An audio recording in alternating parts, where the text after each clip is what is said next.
Joining me today is Abigail Lock, Chief Executive of Backup. In January 2020, just 2 months before the start of the pandemic, Abigail started her first role as a Chief Executive of a charity. Her amazingly rich sectoral experience comes from a very non-linear career working for the government, the private sector, the Met Police, and several large charities, including an international development organisation working overseas. Abigail is also a school governor and is involved as a trustee of several organisations. So in January 2020, she became the new Chief Executive of Backup, a national charity whose goal is to transform the lives of people who've been devastatingly affected by spinal cord injury. Our theme for the conversation was keeping the boat afloat, leadership under pressure. So I started by asking Abigail what leadership under pressure had looked like for her over the past year. So in a funny kind of way, actually, COVID has been a bit of a leveller because there are not many chief executives that have experienced life in a pandemic. So actually, when COVID hit, I found that there were a lot of other chief executives that really wanted to reach out and support each other. Sure. So coming in as a new chief executive at that time was incredibly helpful because there were a lot of people that wanted to work together and collaborate. I think also because of the breadth of experience that I come with and the diversity, it means that I've got a lot of tools in my toolkit from which to draw upon. But I'd say there's probably, I guess, four kind of key areas where it's been particularly challenging over the last year. And the first one would be finances. So pre-COVID, about 30% of Backup's income came from events type of fundraising. So that could be fundraising dinners or things like the marathon challenge events. And a lot of that we just simply weren't able to run. I think the second area that's been really challenging is our services side of things. How do we deliver our services? I guess like Windsor, a lot of what we do is face-to-face. And we run courses for people. We would teach things like wheelchair skills. So going into hospitals, there are 11 spinal centres around the UK, and my team and volunteers would go into hospitals and teach newly injured people wheelchair skills. That's amazing. And we've just not been able to do that. Yeah. And then the third area would be around well-being generally. And I think what I mean by that, the last year has affected all of us in different ways. And I've been so aware of the impact that it has had on my team and how we support each other's well-being. We had to furlough some of the team members, and that's just incredibly difficult, both for the people that have been furloughed, but also the people that hadn't been furloughed. And just the amount of change as well that has been required of people over the past year. And I think the final area that has been, I guess, a real pressure is actually the pressure that I've put on myself. And that's something that I would say is pre me becoming a chief executive. It's something I hold myself to very high standards, and that's something that's driven me forward.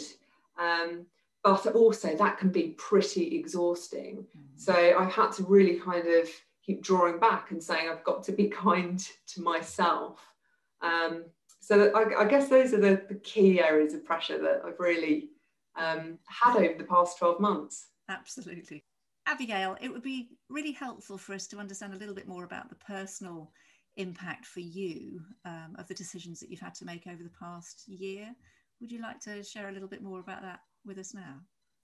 Absolutely. I think probably some of the toughest decisions that I've had to make were around the furloughing, and that did take its toll on me emotionally and my well-being. And I know when I was talking to some of the team members around this, I actually did at points shed a tear about it, because it was something that it wasn't a decision that I took lightly. But I think I'm very, over a number of years, I've become very aware of the importance of looking after my own well-being, because actually I think for leadership, it really is important that you're in a place where you can lead effectively. And actually, if all of my resilience has been used up and all of my well-being reserves have been drained, that doesn't enable me to support others. Absolutely. So for me, I know actually regular exercise is really important for me.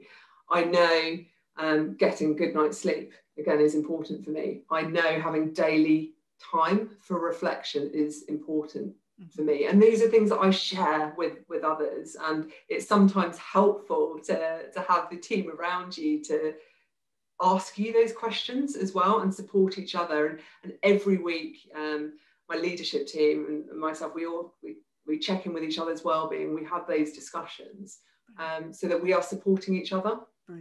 Brilliant, lovely. And you're offering that, you're a role model really for the rest of the team, aren't you? You are modeling what you would hope the other members of the team would take on board as well. Yeah, I hope so. And again, when we did furlough people, one of the decisions I decided to make was to have wellbeing days every month for people that weren't furloughed. Brilliant. Because it had meant that there were changes to people's usual work schedules and the amounts that they were doing.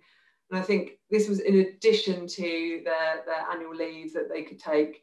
They'd have a day a month, and the only condition on it was they would take that and focus on their own well-being. And I think that did send a message to the team about how important that is, because ultimately, if we're not looking after our well-being, it makes it very difficult to support those people with spinal cord injury that need us more now than ever. So on to that third question then, how on earth have you kept the boat afloat, that wonderful boat and everybody in it over the past 12 months? How have you managed to make that happen for Backup? Well, as I said, the diversity of the backgrounds that I've had, it means I've got a lot of different lenses from which to approach things through. And that's really helpful in terms of the agility of response. I'm not going to lie, especially when COVID first hit, there were a lot of long hours, late nights to just, I guess, re-engineer some of our approach to things. I've asked for help. That has been so key over the last year. And I have just been so amazed with the amount that people are willing to give. And so sometimes it's been that they've been willing to donate money to us, but also it's about giving up their time, expertise. A number of corporates have come to us and just given us support that we just didn't have ourselves in-house. So, for example, we've built a wheelchair skills app. And this is fantastic because when we can get back and deliver wheelchair skills face-to-face, actually, that app is still going to be there for people to download. Brilliant. And you may not have gone down that route, hey? Before all this happened, you probably weren't considering. Yeah.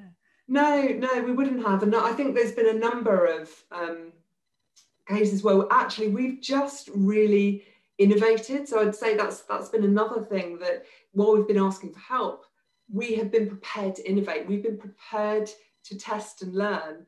And that sometimes means that things don't actually go as planned. But in other ways, you find new avenues and new ways of doing things. we've got a fundraising event at the moment, and we've got over 600 people signed up to this fundraising event. Wow, congratulations. Wow. It's just around the UK, and it's just absolutely phenomenal because we are reaching people in new ways. And somebody I saw on, was it LinkedIn the other day, you have some Downton Abbey support in the shape of Hugh Bonneville. Do you want to share a little bit about that?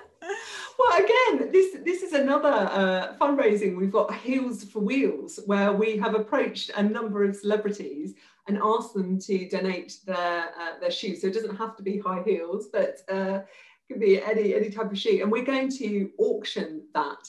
And again, I have been overwhelmed with the celebrities that have supported us. So we've got over 50 celebrities, and we've got Kylie Minogue, Olivia Colman, Dame Judi Dench. Yes, the list goes on, and I've been so touched by that support and that willingness. But again, this was not something that we had thought of. We did 12 months ago.